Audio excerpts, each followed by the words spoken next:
Bonjour à tous et bienvenue dans la News Gamer numéro 111. Et cette semaine, il y a un grand événement aux États-Unis. Et oui, en effet, puisque la prochaine génération arrive enfin, alors seulement aux États-Unis pour l'instant, puisque la PS4 sera de sortie le 15 novembre, si je me trompe pas.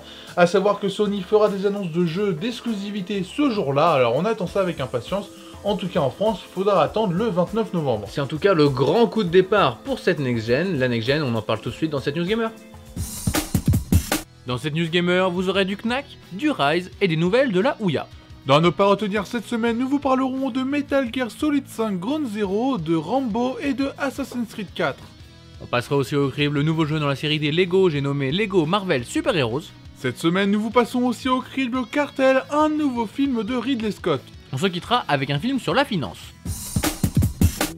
C'est un peu une habitude chez nous, sur le plateau d'À retenir, on vous parle de chiffres de vente. On va déjà parler de Total War Rome 2 qui a atteint 800 000 unités vendues en fait tout simplement. Alors c'est sur Steam, vous allez dire ouais c'est peu, ça atteint pas le million, mais en fait quand on regarde les joueurs qu'il y a sur PC, on peut se dire que 800 000 c'est un bon chiffre et en plus Sega est assez content. Un autre chiffre c'est pour Disney Infinity puisqu'il s'est vendu à 1 million d'exemplaires, un bon chiffre pour un jeu comme ça, une nouvelle licence de Disney. Nintendo qui reprend confiance malgré la sortie de la PS4 et de la Xbox One, on regarde ça tout de suite. C'est donc officiel, Ubisoft met un terme à son Uplay Passport. Pour ceux qui ne seraient pas au courant, ce passeport était un moyen de lutte contre le marché de l'occasion qui faisait écho aux pratiques de l'américain Electronic Arts. La seule chose que vous avez à retenir, c'est que vous n'aurez plus de restrictions dans le multijoueur des jeux Ubisoft, et ça, c'est une très bonne nouvelle.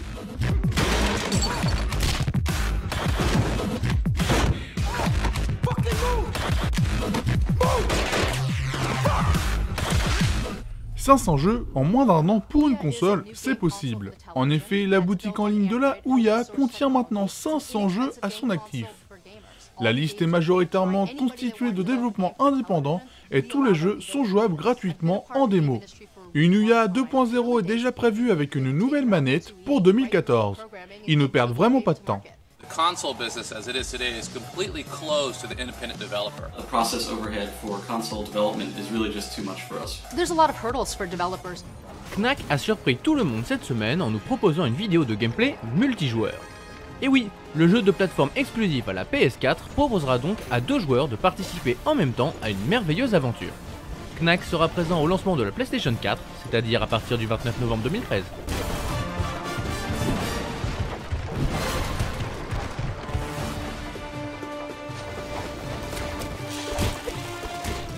Rise Son of Rome est sûrement le plus beau jeu sur Xbox One pour le moment, et grâce aux 2 dernières vidéos, c'est certain. En effet, les détails sont magnifiques et commander un gladiateur avec une aussi grande force est vraiment excellent. You're literally fighting your way to the best upgrades. Marius' arsenal consists of his sword, shield, pila, and the legionnaires under his command. Les sorties de la PS4 et de la Xbox One seront bénéfiques à la Wii U. La déclaration est l'œuvre de Satoru Iwata, président de Nintendo. Le monsieur explique que la sortie de console va dynamiser le marché et ainsi ramener les acheteurs en magasin, et que, face à la brutalité des consoles de Sony et de Microsoft, le côté familial de la Wii U va faire mouche. En tout cas, les chiffres lui donnent déjà raison puisque la Wii U est la 2e console la plus vendue de la semaine au pays du soleil levant, juste derrière la 3DS XL. On souhaite de tout cœur que cet optimisme chez Nintendo leur soit bénéfique. Mais si tu pouvais le faire un tout petit peu plus vite. Celui-là, tu l'as bien cherché. Oups. Suite à la sortie de son Call of Duty Ghost, Activision nous a communiqué des chiffres plutôt étranges. C'était vraiment étrange puisqu'Activision a annoncé qu'ils avaient envoyé pour 1 milliard de dollars de jeux aux différents magasins de jeux vidéo dans le monde. Alors évidemment c'est pas un chiffre d'affaires d'1 milliard hein, comme pouvaient dire certains sites, mais juste un petit chiffre comme ça pour dire on va rebattre le record de GTA V, mais non c'est pas du tout le cas puisque le lendemain les chiffres de vente sont tombés et c'est beaucoup moins bien que l'année dernière. Et sinon Metal Gear Solid 5 va sortir certainement en 2 petits épisodes, on regarde tout de suite de quoi il en retourne. Todd Papy vient de quitter le studio de Santa Monica. Je ne parle pas du grand-père des fameux hommes champignons de Mario, mais d'un directeur artistique influent dans la série des God of War. Après 10 années de travail autour de Kratos et de la mythologie gréco-romaine, Todd a décidé de poser ses valises en Allemagne, mais ne quitte pas pour autant le monde du jeu vidéo. Un coup dur pour le studio de Santa Monica, qui préparerait un gros jeu pour la PS4.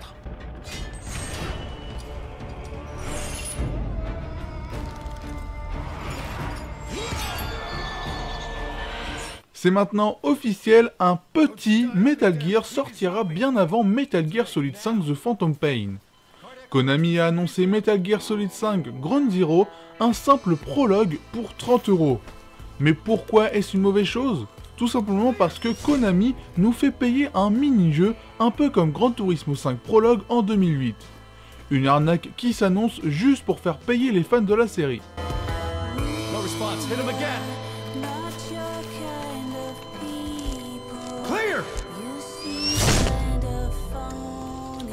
Touquet fait un geste pour les joueurs, mais un geste maladroit.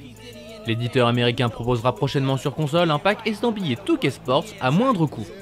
Le souci, c'est que pour une quarantaine d'euros, vous aurez NBA 2K13, WWE 13 et Top Spin 4, soit des jeux datés d'au moins 1 an. Et dans le milieu des jeux de sport, 1 an, c'est beaucoup. On aurait préféré avoir les dernières éditions de NBA et WWE 2K, dommage.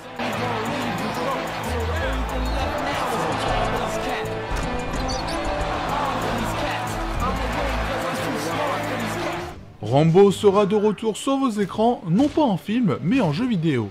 Le trailer de gameplay dévoilé dernièrement fait peur. Alors oui, l'ambiance bourrin de la série est bien représentée, mais le reste fait vraiment pas le figure, surtout si on regarde la concurrence.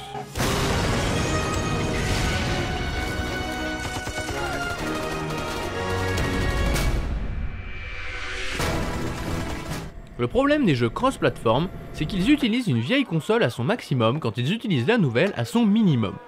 Et ce problème a bien contrarié les équipes de développement d'Assassin's Creed 4 qui ont déclaré que le travail sur PS3 et Xbox 360 avait été, je cite, cauchemardesque. Le moteur serait trop gourmand pour nos consoles actuelles et aurait compliqué le travail des développeurs. Une déclaration étonnante qui montre aussi l'envie des éditeurs de passer très vite à des jeux next-gen, histoire de se faciliter la vie.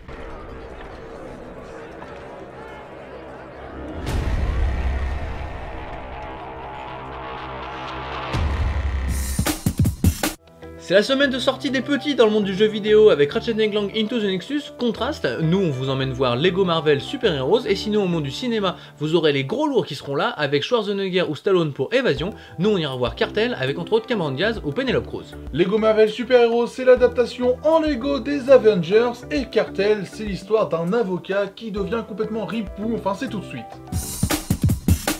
Le nouveau jeu avec des super-héros Marvel, c'est dans l'univers des Lego, puisque ça s'appelle Lego Marvel Super Heroes. Les jeux Lego sont toujours très forts pour nous faire rire à chaque cinématique. La plupart du temps, le jeu parodie les meilleures scènes de films avec une façon de raconter très burlesque. Il faut aimer, surtout quand on est fan des scènes parodiées, mais souvent un sourire se dessine sur notre visage.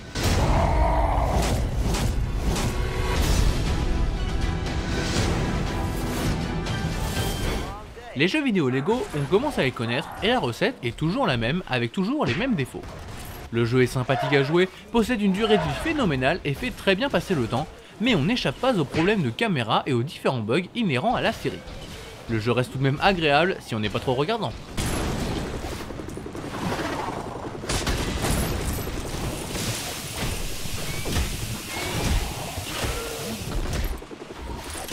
Dans ce Lego Marvel Super Heroes, ce sont les héros de Marvel qui sont parodiés, notamment les Avengers ou Spider-Man. La grande force, c'est que l'histoire est assez fidèle aux séries parodiées. Les ennemis sont ceux des films et les villes aussi. Les équipes de TT Games ont parfaitement travaillé leur sujet comme d'habitude. Lego Marvel Super Heroes est donc un jeu fort sympathique, ce qui lui vaut la note de 4 sur 5.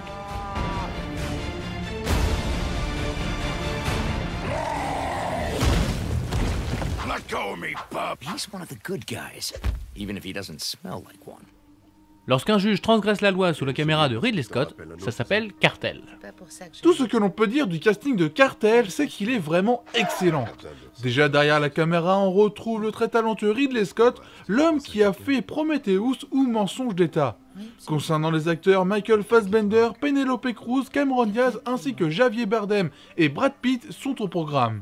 Le jeu d'acteur est vraiment bon, un vrai plaisir à voir. Avoir la nostalgie des choses, c'est espérer qu'elles reviendront. Mais elles ne reviennent pas. Et tu trouves pas ça un peu froid? Ridley Scott est de retour au polar et ça déménage. Le scénario est fort, les images violentes et les dialogues ciselés comme jamais. Le film fait le plein de grandes scènes même s'il ne réinvente rien. Quelques idées nouvelles auraient été les bienvenues. Je suis quand même un peu décontenancé par cette conversation qui a des relents d'avertissement. Le seul défaut de Cartel est peut-être son synopsis un peu trop simple sur le papier. Quand un avocat découvre le danger de l'argent facile, ça ne se finit jamais bien. Évidemment, il fera des choix discutables qui le mèneront dans des situations infernales. Cartel est donc un film bien fait qui manque d'originalité, ce qui lui vaut la note de 4 vaches sur 5. J'ai toujours pensé qu'un diplôme de droit était un permis de voler. Mais toi, on peut pas vraiment dire que t'en as profité. Je suis inquiète, mon amour. Tout ira bien. Voici la fin de cette 111e News Gamer. Vous ne pouvez toujours pas nous retrouver sur le site totalgamer.com, mais il y a tout de même du mieux, Topman. Et oui, puisqu'on est en train de refaire le site, ça avance doucement, mais bon, ça avance toujours. En tout cas, vous pouvez toujours nous retrouver sur YouTube, Dailymotion, Facebook et Twitter. Et vous pouvez nous retrouver comme d'habitude sur jeuxvideostream.com le dimanche soir à partir de 20h30. Vous pouvez venir nous poser vos questions sur le monde du jeu vidéo, du cinéma, c'est dans le direct, et nous on y répond en direct, sans langue de bois, comme à notre habitude. Donc c'est comme d'habitude, avec ce qu'il fallait voir, il fallait voir Le Loup de Wall Street. Le Loup de Wall Street, c'est un nouveau film avec Leonardo DiCaprio, sûrement son dernier film avant sa longue pause, et c'est de l'humour, c'est un peu de l'histoire vraie, alors, ça raconte l'histoire d'un trader qui joue un petit peu avec l'argent, enfin c'est la réalité en tout cas, ça a l'air d'être un bon film. Ouais, c'est sur le monde de la finance, c'est vraiment bien fait, c'est vraiment bien filmé, DiCaprio est au top de sa forme comme d'habitude, on espère que vous avez apprécié cette émission, et on vous dit à la prochaine, salut. Excusez-moi. Ouais. C'est votre voiture, là? Ouais. La Jaguar? Ouais. Mais vous gagnez combien? J'en sais rien, 72 000 $ le mois dernier. Si vous me montrez une fiche de paie avec 72 000 dessus, je quitte mon job illico et je bosse pour vous. Et je démissionne. Je vais bosser à la bourse. Je m'appelle Jordan Belfort. Tout juste âgé de 22 ans, je me suis dirigé vers le seul endroit à la hauteur de mes nobles ambitions. La règle du jeu, prendre l'argent de la poche de ton client pour le mettre dans la tienne. Mais si en plus tu peux lui en faire gagner, c'est profitable pour tout le monde, pas vrai? Non. J'ai démarré ma propre société dans un garage abandonné. Nous ciblons le 1% des Américains les plus riches. J'adore 3 choses. J'adore mon pays, j'adore Jésus et j'adore rendre les gens riches. Allô? Mais je devais les façonner à mon image. Avec ce manuel, je vais apprendre à chacun d'entre vous à devenir le meilleur. Nous sommes la meilleure société au monde! Je devenais une légende. T'es pas marié? Et les gens mariés ne peuvent pas avoir d'amis? On ne sera pas des amis. Je me faisais tellement de fric que je savais plus quoi en faire. 26 000 $ pour un dîner! On n'est plus pauvre, papa. Dis-lui ce qu'on a commandé comme extra. C'est quoi ces extras? Ça guérit le cancer? Oui, ça guérit le cancer, c'est ça le problème. Et du coup, c'est pour ça que c'est si cher. 22 millions en 3 heures! La vraie question est-ce que tout ceci est légal? Où est le pognon? Absolument pas. Il a des photos de tout ton entourage. On est mal. Tout va bien. Masse-moi les tempes. Ça va aller. Ici, c'est le pays de toutes les opportunités. Attention, tentative de corruption d'un agent fédéral. Ici, c'est l'Amérique. C'est chez moi! Tant mieux pour vous, mon petit gars. Moi, votre petit gars? Le spectacle continue! Ils vont être obligés d'envoyer la garde nationale pour me déloger! Parce que je bougerai pas d'ici! On bosse pas pour toi, mec. T'as mon fric scotché sur tes nibards, alors techniquement si.